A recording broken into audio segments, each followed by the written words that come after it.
My Billionaire True Love, Chapter 12, A Shocking Truth. Kahit may pangamba sa puso ni Lily, ay patuloy pa rin siya sa kanyang pagtatrabaho. Nais niyang magsumikap upang makapiling ang kanyang ina. Si Christopher ay suportado naman ang bawat desisyon ni Lily at naghihintay lang din ito kung kailan siya magiging handa na pag-usapan ang kontrata. Habang si Lucy ay patuloy na naghihirap sa mga kamay ni Karina. Wala pa ring mga katulong at siya lang mag-isa ang tagaluto, tagalinis ng buong mansyon. Nakakahinga lang ng maluwag si Lucy kapag siya lang mag-isa at wala ang mga tao roon, lalo na kung wala si Karina. Tulad ngayong araw na siya lang mag-isa ay walang stress sa kanyang gawaing bahay dahil walang nagdidikta at nagpapahirap sa kanya. Habang siya ay naglilinis, ay sunod-sunod na doorbell sa gate ang kanyang narinig. Nagtataka siya kung sino ito dahil wala naman atang inaasahang bisita. Dali-dali siyang pumunta sa gate at nang kanyang buksan ay isang estrangherong lalaki ang bumungad sa kanyang harapan. Mas mukha pa itong goons kay Christopher. Long hair ang buhok nito pero walang bangs at konti lang ang bigote pero mataba at pangit. Mukhang lasing pa ang lalaki. Biglang natakot si Lucy at isasarado na sana niya ang gate. Pero naunahan siya ng lalaki at mabilis itong nakapasok sa loob ng mansyon. Tuloy-tuloy lang ito sa pagpasok at hindi man lang pinansin si Lucy. Nagtungo ang lalaki sa sala at naupo ito na nakapatong pa ang mga paa sa maliit na center table. "Call Karina!" Sigaw nito na kung makaasta ay akala mo siya ang may-ari ng mansyon. Walang nagawa si Lucy kundi kausapin ito. "Excuse me, sir. Nasa kumpanya si Karina at Andres. Walang tao rito." Magalang na sagot ni Lucy. Kahit takot siya, ay wala siyang magagawa kundi ang pakiharapan ito ng maayos. Napatingin ang lalaki sa kanya. "Tawagan mo! Ngayon na!" Utos nito na animo isang mayamang don. Paano ba tatawagan ni Lucy si Karina? Kinuha nito ang cellphone niya. "Pasensya na talaga, sir. Wala akong cellphone. Bumalikan lang mamaya o bukas at sasabihin ko kay Rina na may naghahanap sa kanya." Mahabang paliwanag ni Lucy. Biglang nagalit ang lalaki at nagdabog pa ito. Muntik din lumundag ang puso ni Lucy na sobrang takot. Gusto niya nang tumakbo at umalis. Pero hindi niya pwedeng iwanan ang mansyon. "Wala kang cellphone? Nagpapatawa ka ba?" Galit na tanong ng lalaki. "Wala talaga akong cellphone," mahinang sagot ni Lucy. "Dito ka nagtatrabaho sa mansyon, tapos wala kang cellphone. Ano ba ang ginawa mo sa iyong sweldo?" Galit na tanong nito. Walang maisagot si Lucy dahil wala naman siyang sweldo na natatanggap. Maliban na lang kung bibigyan siya ni Andres ng pera. Pero minsan lang ito magbigay at hindi kalakihan dahil magagalit si Karina. "Ano bang mansyon ito? Isa lang katulong. Nasaan ang iba?" Napatingin ang lalaki sa tahimik na paligid. Natatakot na si Lucy pero pinilit niyang magpakatatag. "Ako lang talaga mag-isa ang katulong dito," sagot ni Lucy. Ayaw niyang tingnan ang mukha ng lalaki. "Bad trip. But I will be waiting. Hihintayin ko si Karina rito. Kanina pa ako tawag sa kanyang cellphone. Ayaw sagutin." Hinayaan lang ito ni Lucy dahil tila sarili nito ang kinakausap. "Ikaw, do you know how to cook?" tanong ng lalaki. Napatango na lang si Lucy at walang namutawing salita sa kanyang bibig. "Good. Lutuan mo ako ng whole fried chicken. Tapos isang kalderong rice, adobong baboy. May sipos ba dito?" tanong nito. Tango pa rin ang isinagot ni Lucy.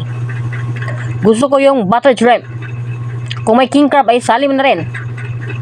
Grilled octopus or squid. At syempre, kahit anong dessert ang available." Mabilis na tumakbo si Lucy papuntang kusina. Mas gugustuhin pa niya magluto kesa makaharap ang lalaki. Sa dami ng ipinaluto nito ay hindi alam ni Lucy kung mauubos ba itong lahat ng lalaki. Maya-maya ay narinig ni Lucy ang palabas sa TV. Nagtataka siya kung bakit may kilalang ganitong klaseng tao si Karina. Naggaling naman ito sa mayaman na pamilya. Samantalang ang bisita nito ay walang galang at modo. May ginawa kaya si Karina na kalokohan o sekreto? Napatanong si Lucy sa kanyang sarili. Kung ano man ito ay wala na siyang pakialam. Gusto niyang paalisin ang lalaki, pero alam niyang matigas ito at hindi makikinig sa kanya. Nag-focus na lang siya sa pagluluto. And a few moments later, sa wakas ay dumating na rin si Karina bago ubusin ng lalaki ang lahat ng pagkain na nakastock sa freezer. Puro kalat na rin sa sala. Itinatapon lang ng lalaki sa kung saan ang mga balat ng mga prutas at chichirya. Ang baho pa at ang usok sa buong paligid dahil sobrang tigil ito sa paninigarilyo. Lucy! Sigaw ni Karina. Ano ang ginawa mo sa mansyon? Kailan ka pa natutong manigarilyo? Sunod-sunod na tanong ni Karina habang may takip ang kanyang ilong. Niya ay baka nagrebelde si Lucy at nagwala dito sa loob ng mansyon. Mabilis naman na nagpunta si Lucy sa sala nang marinig ang boses ni Karina. May bisita ka, ang sabi niya kay Karina. Bisita? Sino? Nagtatakang tanong ni Karina. Finally found you! Sabay silang napalingon sa lalaking nagsalita sa kanilang likuran habang nagpapausog ito ng kanyang sigarilyo. Fredo! Nanlalaki ang mga mata na tanong ni Karina. Gulat na gulat ito at tila biglang kinabahan. Kilala mo talaga siya? Hindi makapaniwalang tanong ni Lucy. Anong pakialam mo?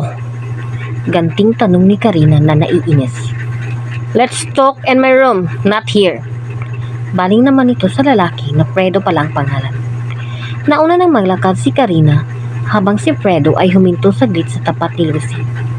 You heard it! Dalhan mo ako ng snacks at juice sa kwarto ni Karina. I'll be waiting. May paduro-duro pa ito ng daliri. Nagulat si Lucy pero tumango para matapos na. Akala ay nakaligtas na siya sa puro utos ni Fredo. Hindi pa pala. Walang gana siya naghanap ng pang-snacks at kumawa ng juice. Mabagal lang ang kanyang paghakbang dahil pagod na siya at gusto nang magpahinga. Pero ang daming kalat na dapat iligpit.